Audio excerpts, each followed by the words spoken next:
Hello everybody and good morning. I am going to hand straight over to Dr. Matilda House to give us a welcome to country. Thank you. Thank you, Eddie.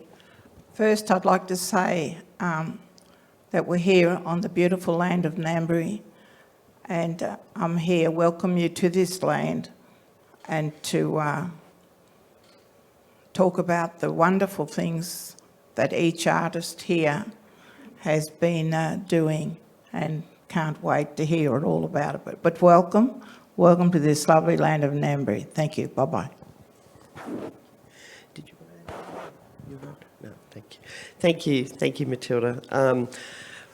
I'm going to ask all of our beautiful panel members to introduce themselves in a moment, and we'll self-describe for our blind and low vision audiences. And just as a reminder that if you wanted to ask questions, which we will hopefully get to later on in the panel, you can just go to slido.com and enter the code that you see here on the screen, which is 870641. And your questions will magically appear here, and we'll be able to answer them. What other jobs do I have to do? Okay, so I think without further ado, my name is Hetty Perkins. I'm an Aranda and Kalkadoon woman. I've been very fortunate to have spent a lot of time growing up in Canberra with my family here, who have always looked after us. And I was just remembering with Matilda then talking about my grandmother, who has the same name as me, and when Matilda and Nana got together, and it was lovely. So we go back a bit. But I'm 55 plus woman with, I'm wearing glasses, got dark hair with a bit of grey, looking a bit antsy, but very happy to be here. And a little bit tired, if I'm honest. But I'm very excited to be here. So I might ask all of our panel's members to also introduce themselves, and we might start with you, Arnie, Matilda and Paul. Naramurang, good morning. Baladu Yeri, Ngambri Wogulu Wiradri Nyang. I speak Ngambri Wogulu Wiradri language. Yundu.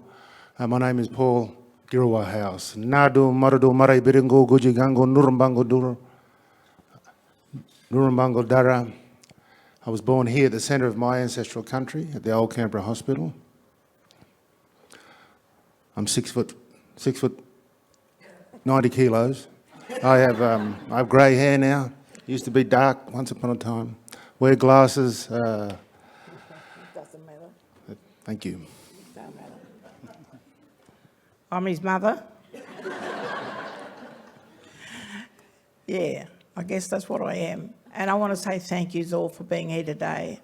And I happen to have the wonderful legacy of my great-grandparents who were here on this land forever. Black Harry, and I'd like to acknowledge Black Harry, Ellen, and grandmas, Nanny Sissy, and Lightning, and also Nellie Hamilton, and Mr. Dick Lowe, all those wonderful people that made this place what it is today, and who lived here for years as well with my great-grandparents and all of those. And Onyong, who was welcomed over there on the land of where Cotter is, and he loved and protected them, and they did the same to him.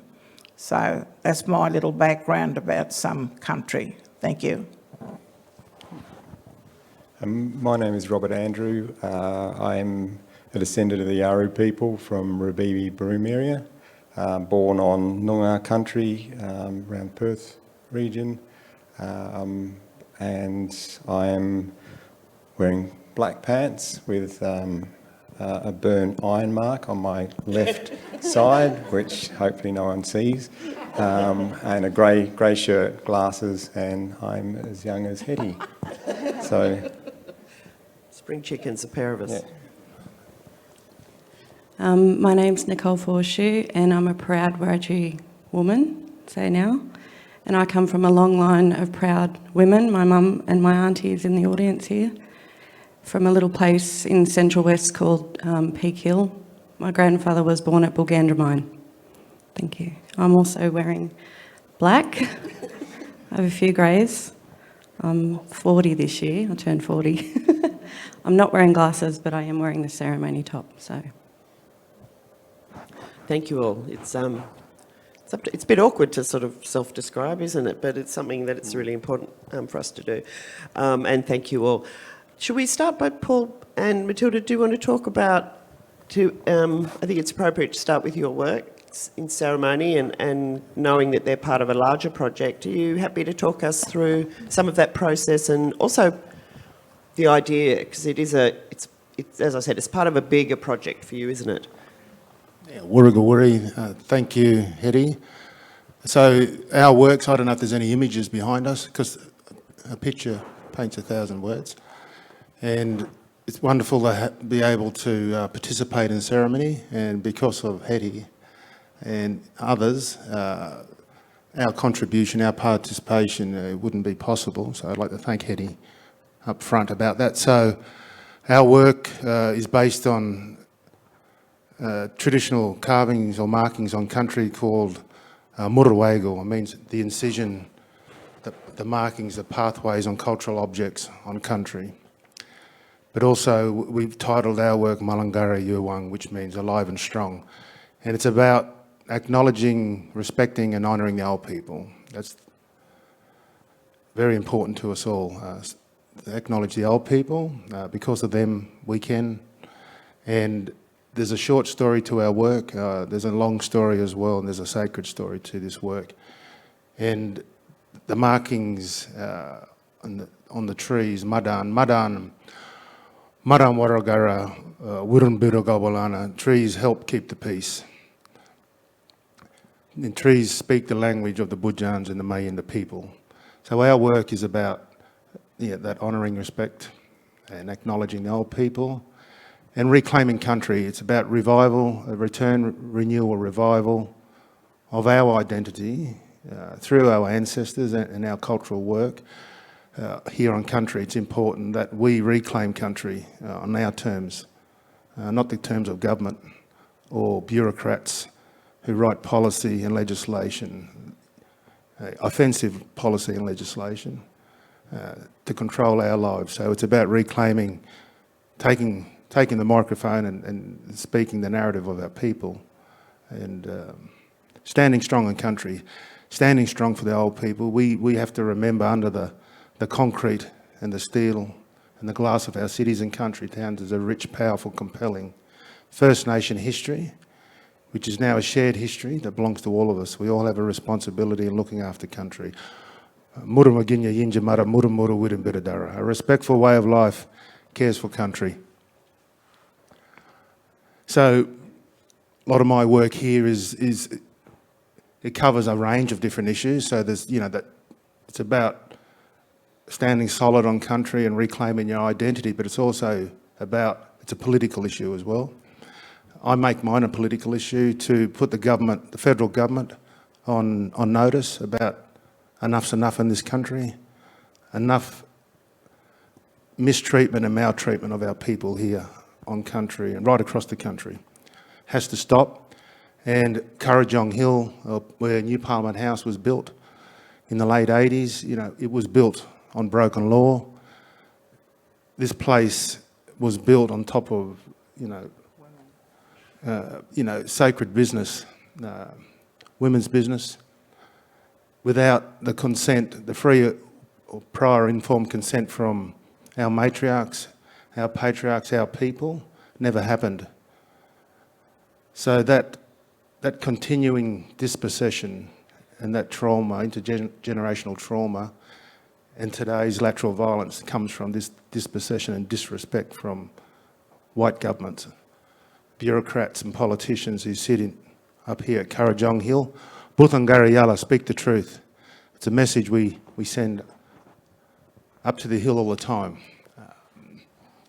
Because it's about healing country, it's about truth-telling on country. All our work, I think all of our work, Nicole and Rob, it's all around healing, it's about truth-telling and, we want to share. We've been sharing Burumba, Bidanain, Mura. We've been taking care and sharing of country and looking after each other since time immemorial.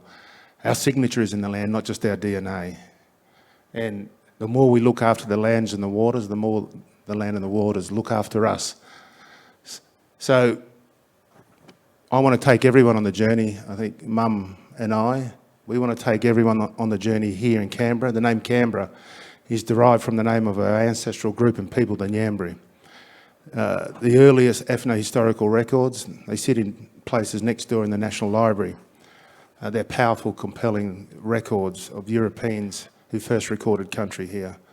And the word came back here on country as Nyambri, Cambry. And Canberra is an anglicised version of that, rendered into Roman script and evolved into Canberra. So, that's a powerful story we have here on country. It's part of truth telling. It has to be put out there, And we can't rely on governments to tell that story for us. We have to tell it and tell it on our terms.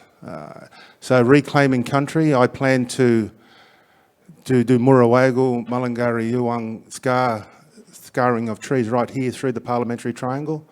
I scar many trees off here on country, but outside the Parliamentary Triangle. So, the next project will probably be the High Court. It'll be interesting, won't it? Why not? To see how the High Court reacts if I scar a few trees, on their footprint.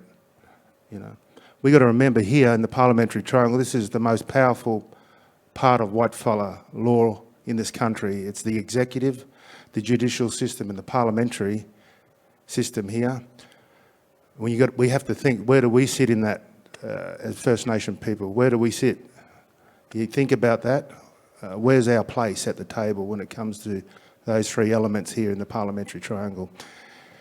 You'll struggle to come up with any kind of notion where we sit there, because we don't. And this is how far behind we are in this country when it comes to the respect, the acknowledgement and honouring of our people. We're still on fringe camps, we're still fringe dwellers in our own country, really. And enough's enough. And so we want to take everyone on the journey, We can't do it without you. We all have to come together. So my work means many different things.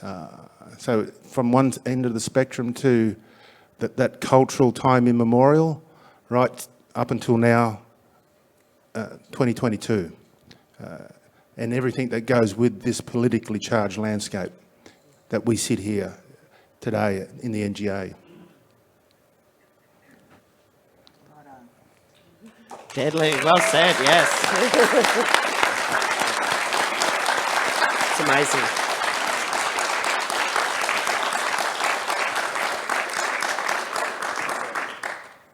Yeah, deadly, very good.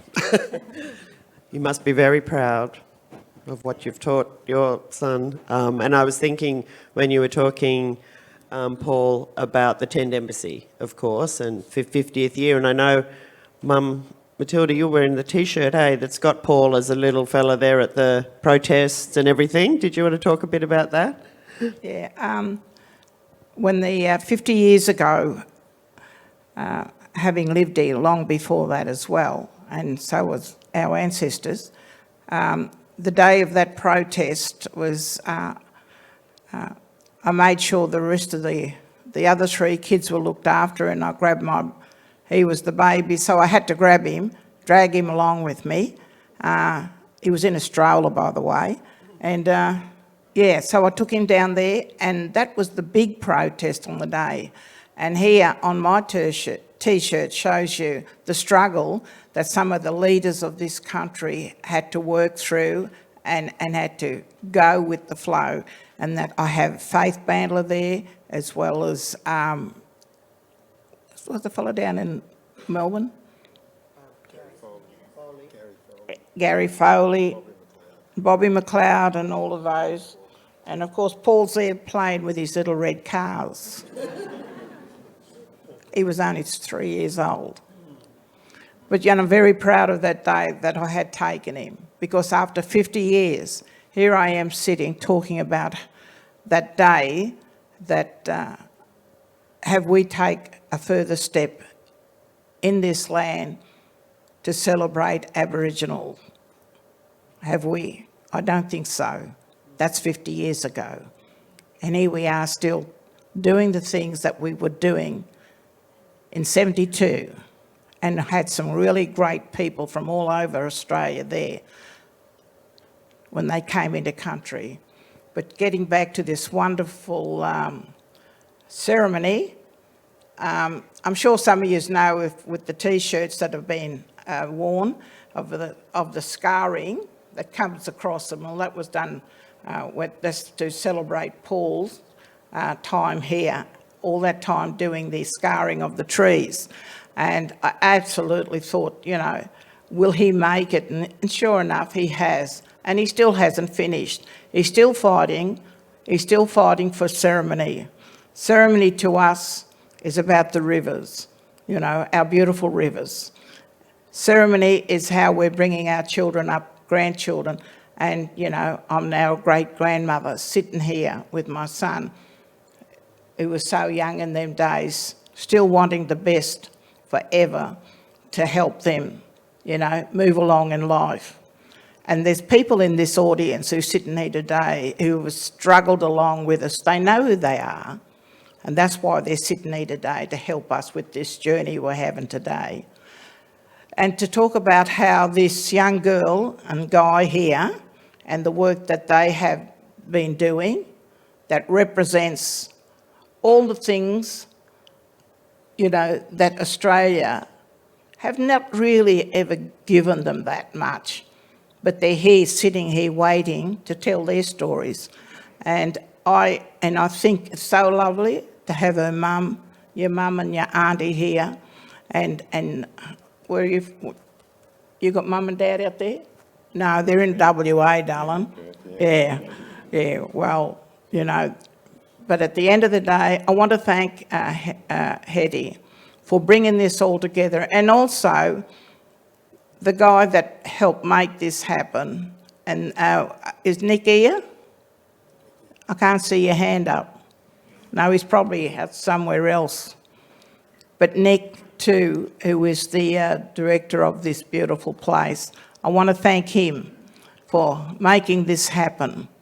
This ceremony is about everything that Aboriginal and Torres Strait Islander people have in their lives. The ceremonies are never going to go away because they are what we are, Aboriginal, very strong nations of people. And that's what ceremony is all about. And so thank you very much.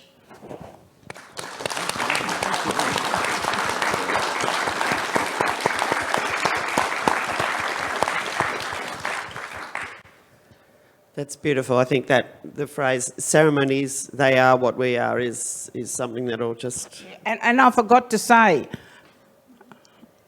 I did a journey up to Parkhill Street.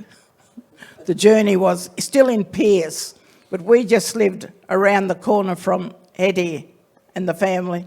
And I was just wandered up there, and this lady was leaning over the balcony looking at me and looking as to say, "Who are you?"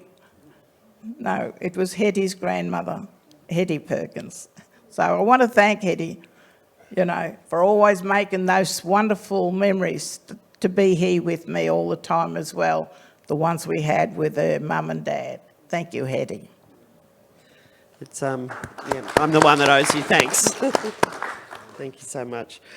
It's beautiful to you know, hear those stories, and I could seriously just listen all day to that. And it's so wonderful to hear you speaking your language, Paul. That is just, it's like beautiful music, and even if you're not understanding exactly the words, you can understand the intent and what you're saying. And so I really appreciate being able to hear you say that.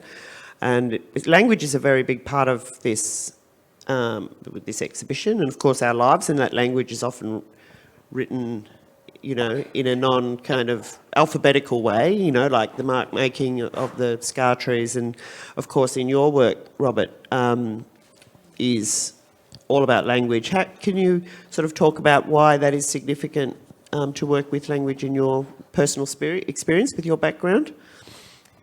Yeah, thanks, Eddie. Yeah, I mean, language for me has been. I mean, have never been good at English, at the English language anyway. But within my work, sort of doing research into my mum's mob, and realised there was a lot of language. There was the English language was used to take their power away from them and take their country away from them and try to take their culture away from them. So it was sort of looking back at, I think it was A.O. Neville was in control of or supposedly in control, which I've sort of, after reading quite a bit of my nana's and my great-grandmother's documents from the government, realised that they were moving around the language. But a lot of the language is used to control them and take away from them. So my work looks, I suppose that it's the work that I've got in there is the, like a palimpsest machine is, I suppose, is the sort of technical way of looking at the idea of that scraping back of this white surface to reveal underneath. So as this goes along, it's actually eroding back through the surface with water, and it's eroding the words, very abstracted or words from A.O. Neville's letters to my nana and my great-grandmother. So it erodes back through to take, I suppose, disempower, take that authority away from that language. And over time, in probably 3 or 4 weeks, it'll start to reveal a phrase that Paul has given me, very kindly gifted me through many conversations over the last months. And I'll let Paul sort of... Yeah, the phrase I gifted, Rob, is Nain Murra Gurbaridara, means taking care of ceremonial ground. Yeah, and thank you for that, Paul. It's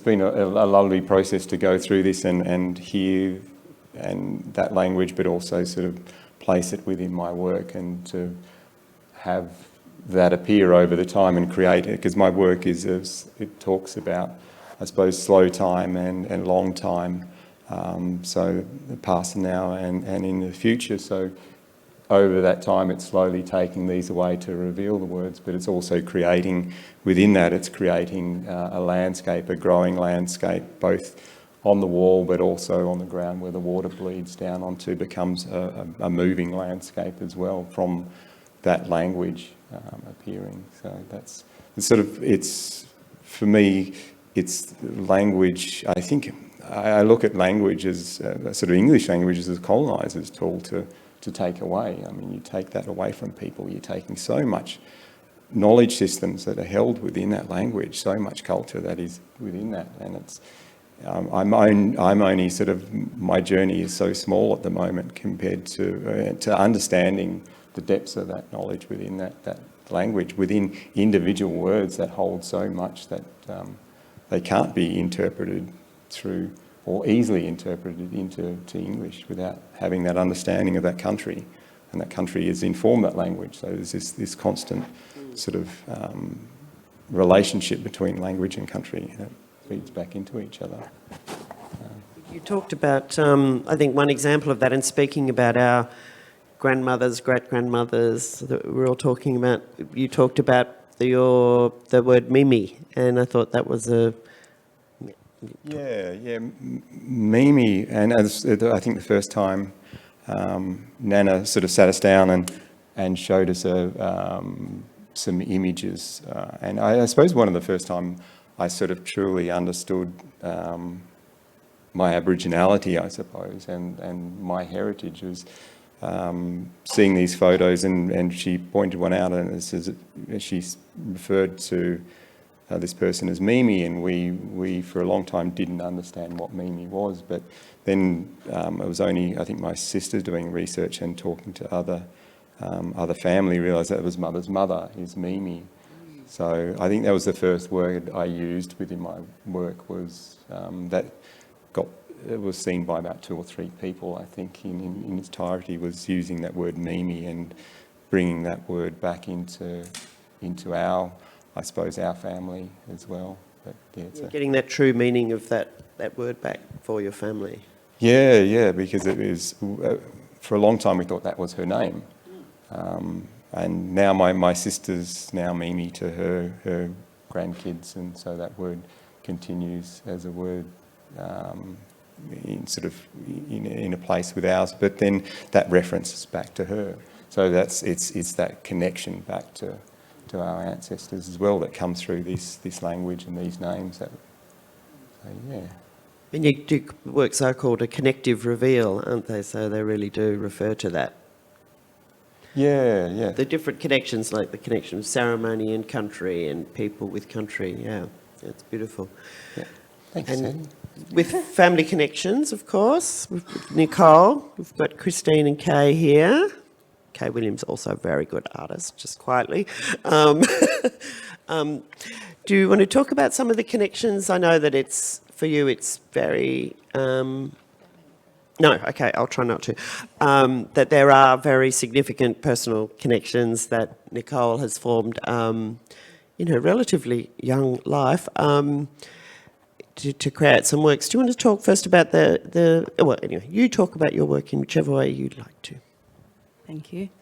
Well, I think in the context of ceremony, it was an important opportunity for me for a personal and political conversation that I was having with an old lady that passed away in 2018.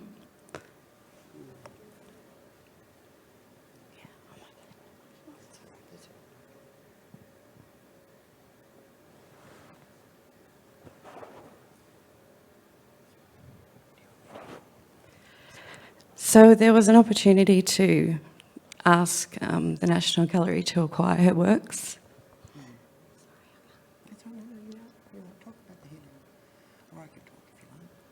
Obviously, this is a very deep personal connection. I think that also ties into what our culture means to us. You know, it's personal, it's part of us, and so obviously we'd get deeply affected by things like this. But I know that with Nicole's work, it's about art as the power of healing, and this beautiful mist, which was pretty much my experience last week when we were testing the work, was being in like a pea super. I was sending Nicole images saying, yep, just doing the test now, and the screen was white. But there it is, you can see this absolutely beautiful work. Maybe tell us a bit about that one. I guess reflecting on this work, and it's quite complicated, and, you know, ceremony is complex. Our relationships with each other, with country, and my experience working with an amazing senior law woman from the East Kimberley, Bulganjangali. But thinking about this work now, I thought it would be a homage to her. Her namesake is Big Rain. And so this is a work that I named in Wiradjuri, Wirgarang, which means sky rain.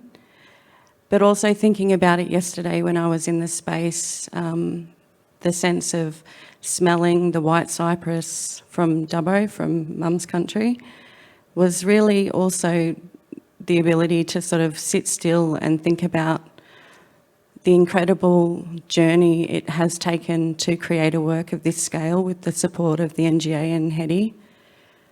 But thinking about also my personal journey, you know, heading home, being a young person, driving in a car out west, and seeing the change of the landscape, the huge disconnection, the major disempowerment of our people, the impacts of agriculture, the dry, desolate land, the parched ground, the dryness and the lack of water, the redirection of our waters. And so it also made me think about that yesterday, more than just the rain and the sky. It also reminded me of, I guess, the impacts and the huge dispossession that we've experienced as people. But also the idea of hope, I guess, and the ability to heal is really what the work's about. It's beautiful. And working with the materials of country is, when we were talking about ceremony back in the day, I was really interested in Nicole's, because process is, it's not so much the outcome, it's the process of making the work, isn't it, that's important to you. Nicole is very interested in lichen, and you have no idea how interesting lichen can be until you talk to Nicole. But it's that microscopic detail, understanding that fine grain of country and that connection, isn't it? Yeah, well, I recently moved up when I finished living out at very dry East Kimberley country, very rocky and dry. And we went up north to Kambangia country, which is rainforest country. And so it has so much life, and the repository of water that sits on that earth and then is elevated up into these microscopic lichen, beautiful, like, they're just really, really beautiful. It's really as simple as that. I'm not really science or anything. I'm just like, that looks real pretty. And how that has the ability to help us to breathe as oxygen, and how important such a minor part of the landscape that is microscopic is so important to us and our body, our lungs, to breathe. And I think when you were talking as well, Uncle Paul, about how the connection of, trees, the connection to country, and what that actually means as a signpost to who we are, and the relationship between that and our body and who we are as a people. I was thinking about your work. Oh, that's where I live, that other water. Very beautiful.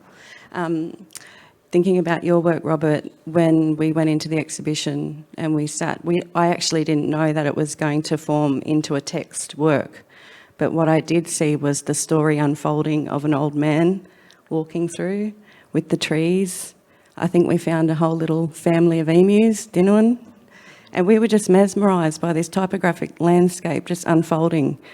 But also then the tension, I guess, of the mechanical elements that work within that. And maybe it's about questioning the mechanics of the constructs of politics and how there's that often tension, I think.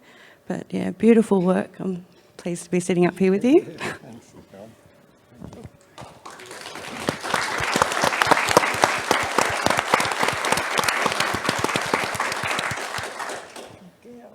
It's microscopic. What's the moment that's happening when the water meets the chalk and then the oxide is something that is of interest to you, isn't it, Robert, in your work?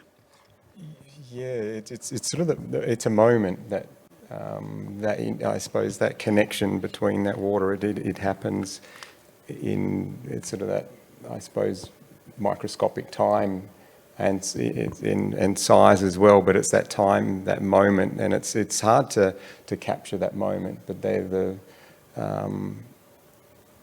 it's an unpredictable moment as well. It's not something that is as, I mean, you seeing what you saw in there was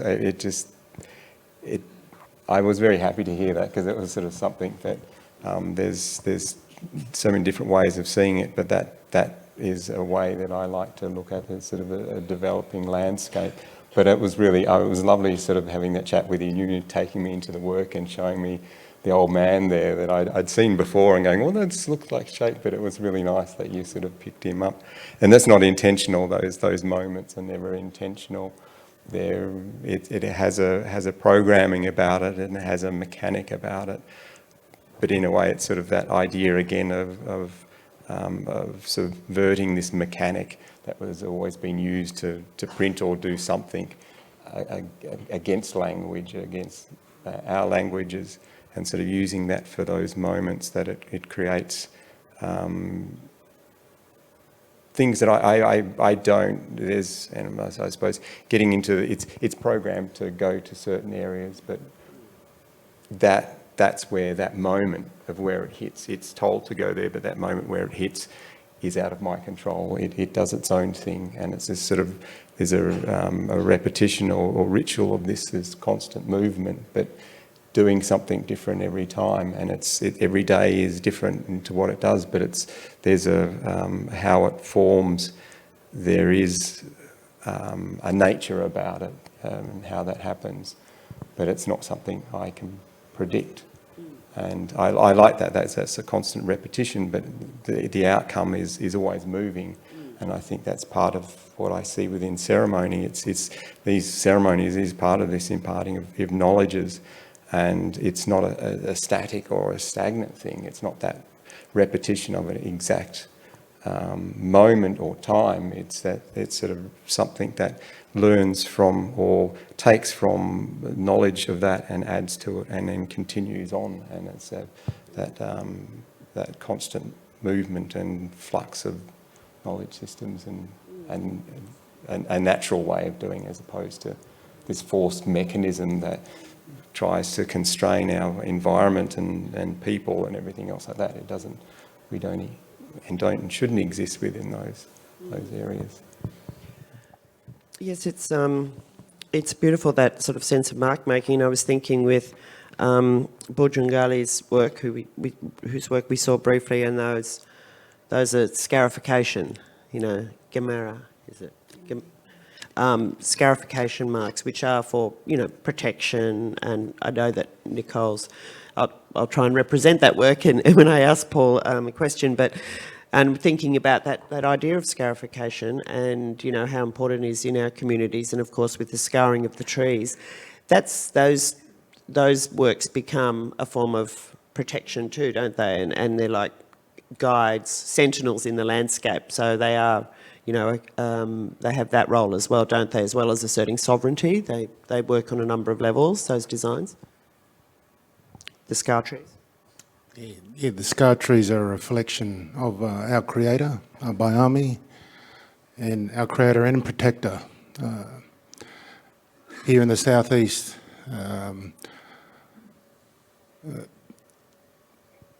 so when we speak about language, Wuday Nyiyang, Wuday Mayin, no language, no people, Yinjamara Uradri Bulgandramai Mayin, respecting Bulgandramai and Uradri people.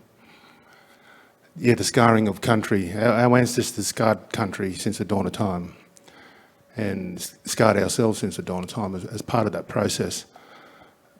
My mother is a scarred woman, and I wrote a poem. I can't remember the poem, but I wrote it in Art on View. But when Europeans first arrived here on country, they saw a different landscape to what we see here today, a totally different landscape. So it's a highly disturbed landscape. But, as I said, under the concrete and steel, the spirit of our people is still here. So the spirit of our people is right across this country.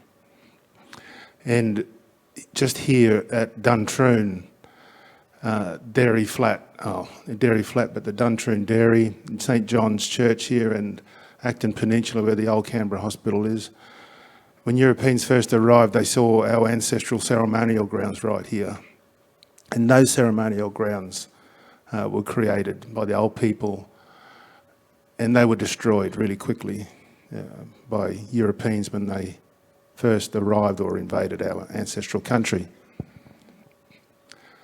And I always go back to talking about our land was never ceded. With respect to all contemporary people, all of us today, our lands were never ceded. They were stolen without consent or treaty, and we've never been compensated for our losses. And our markings are still here on country, and it's about that revival and renewal and return of our identity, reclaiming country. We can do it many different ways, and we all do it as different ways as artists.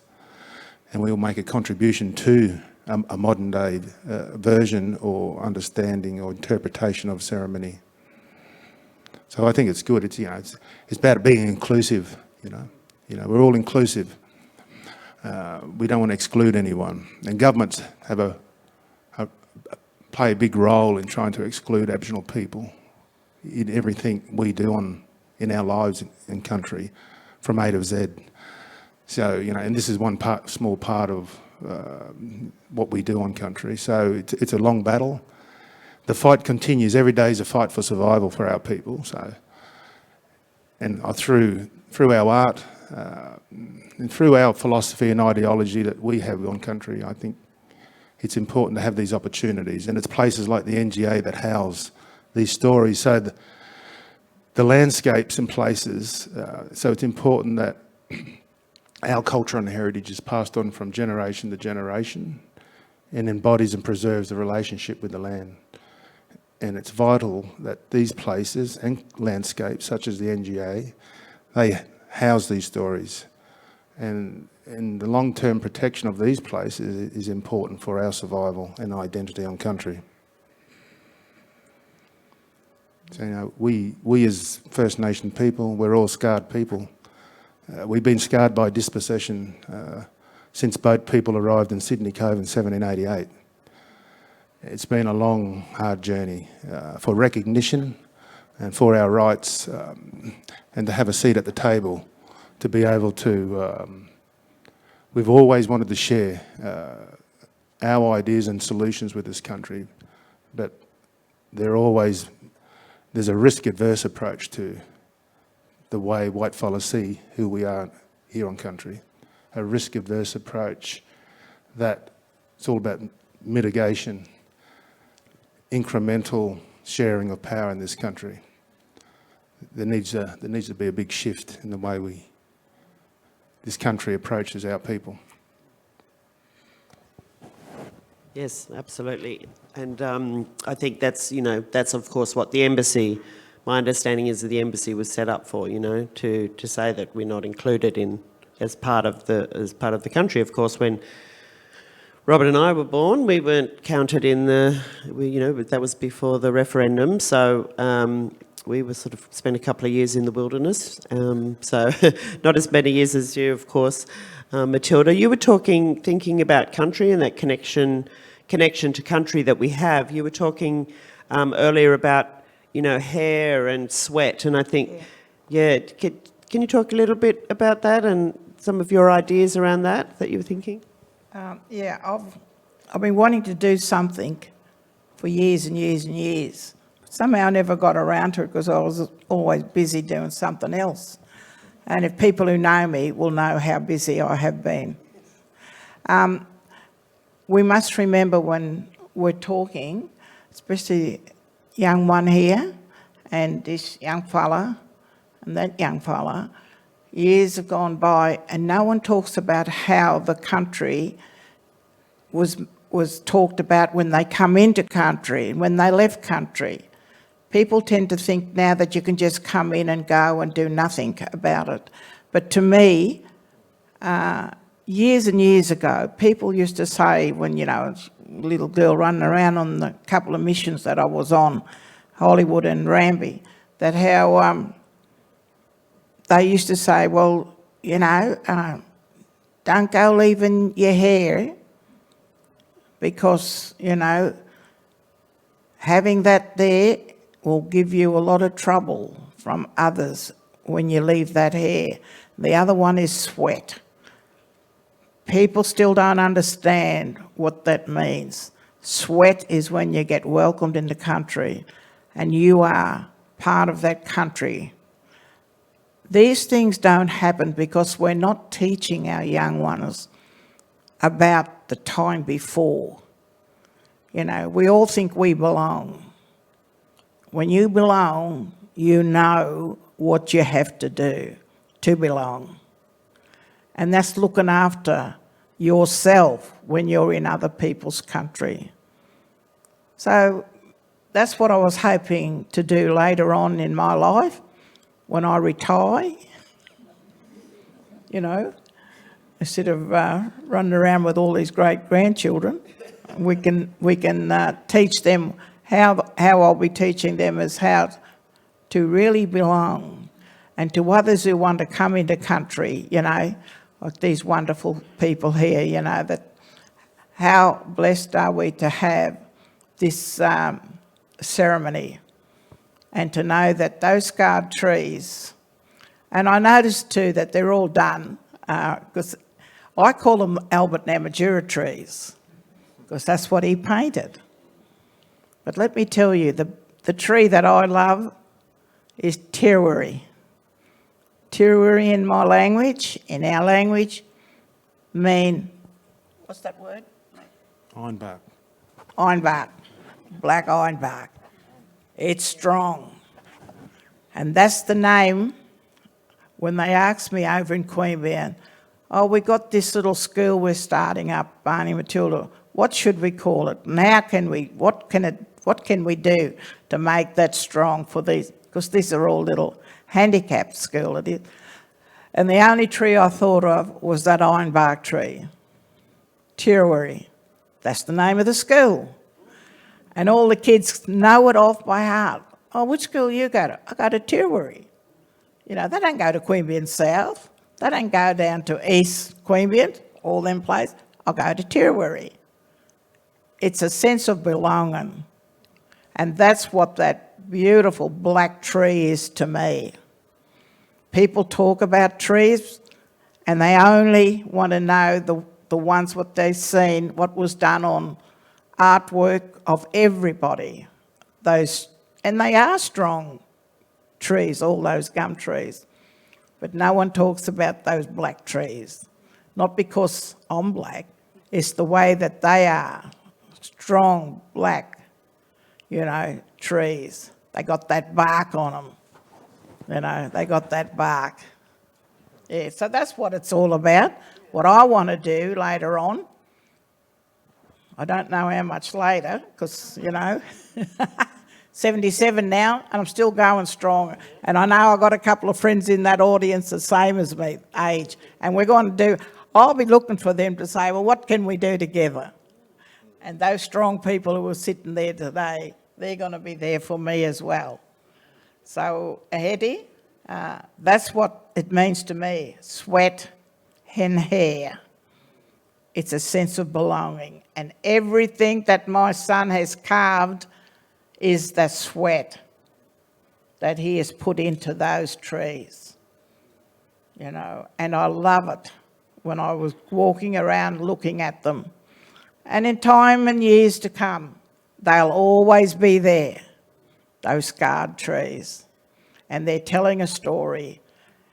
Everything about those trees are telling stories. It's like turning the page of the tree that was chopped down to make that page. That's what's going to be. Thank you.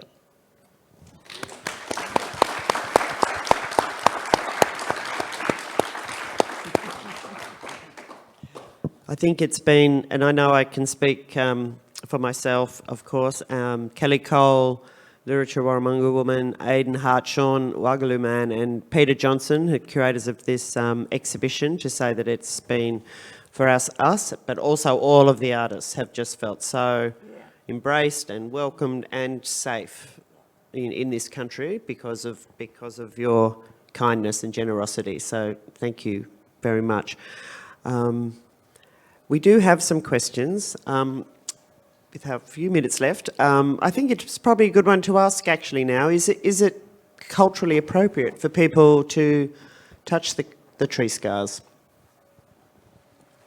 Yeah, look, I'm happy for people to, you know, develop a relationship with the work I do with the trees.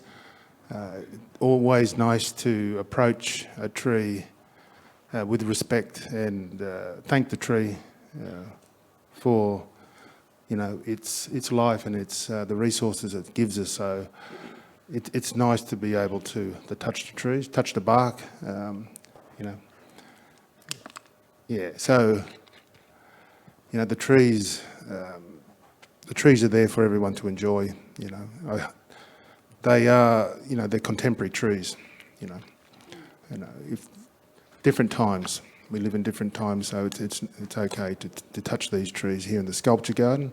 It's interesting, when I was carving trees, I witnessed 4 weddings in this place over the last couple of months, 4 weddings. And it's interesting, lots of people come up to me and they ask me, and still ask me, some people ask me, does that hurt the tree? You know, does it harm the tree? Well, I think chopping down forests, it harms a tree and the rest of the ecosystem. But what I do is totally different. A little boy came up to me. He had a birthday party in the back sculpture garden and him and his little family kept running past, looking at what I was doing, and they got very curious. And little boy walked up to me and said to me, "Are you allowed to do that?" And I said to him, I smiled, I said, "Yes, I'm a local custodian and I've got permission from my mum." and My mum said I could. And the little fella with his gang of cousins and brothers, they ran back over to their mum and dad, and I could see him talking and thinking, and he ran back 5 minutes later and looked at me and said, "Can I help you?" So it's been interesting, journey and relationship and experiences carving the trees here at the NGA.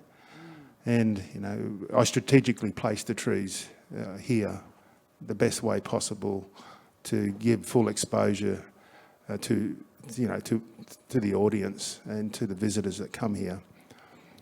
So it's important to think about other people too when I do this work.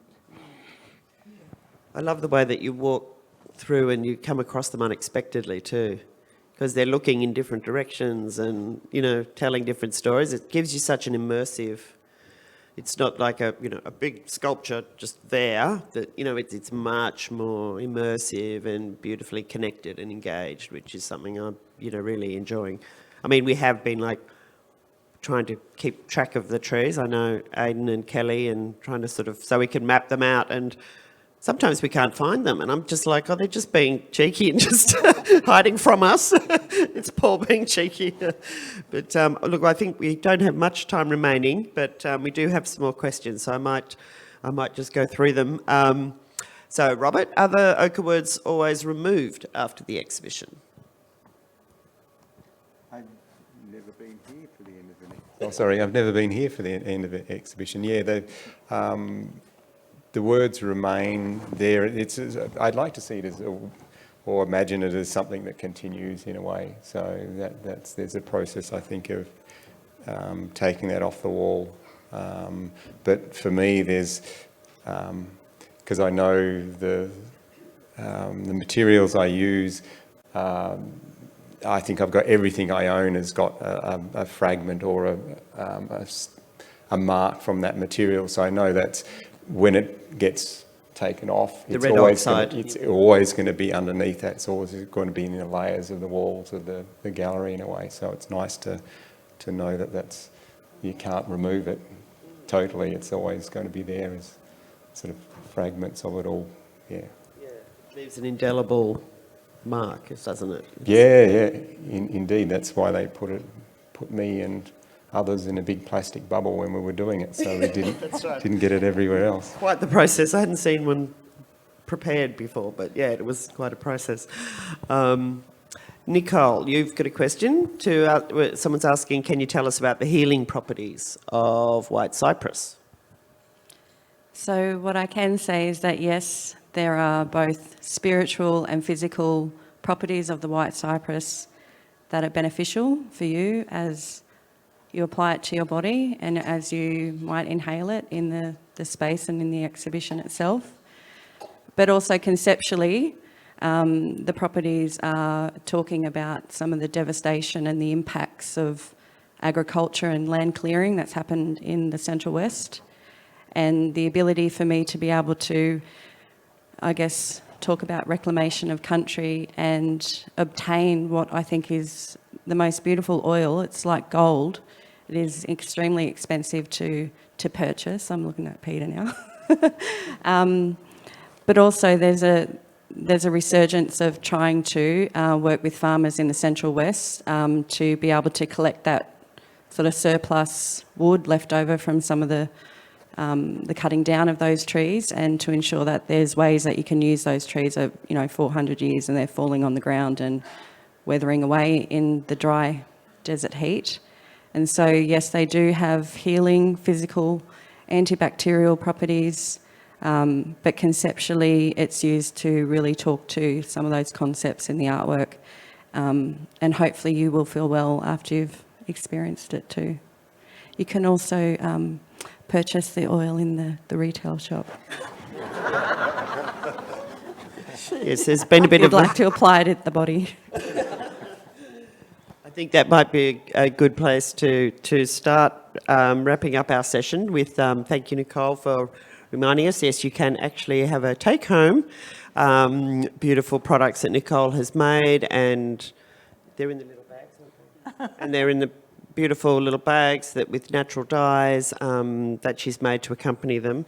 And also at 2:30 today, Nicole and Mum, Christine and Auntie Kay will be conducting a healing workshop, which is ticketed, and I haven't looked, but I'm pretty sure that booked out. Just probably gallery stuff mainly, as soon as it went online. But we maybe we'll get another opportunity to do that again. And also, of course, Paul and Matilda are going to close out this beautiful weekend, inviting us to spend some time with them in, I think, what's called Sky Space Garden now, just outside of Gandel Hall. Yeah. From 3:30, we can sit down on the grass there, have a yarn, have a talk. That'd be really lovely. And I also wanted to, before we go, thank some of these beautiful images you've seen on the screen, the videos and the stories and the artworks, to thank Jed Cooper and Sam Cooper and Carly and Kia, who've worked so hard to bring all of this beautiful footage for us, which is, of course, in the digital publication as well. I think that's all I need to say, apart from, please join me in thanking our beautiful artists, community people, leaders, panel members.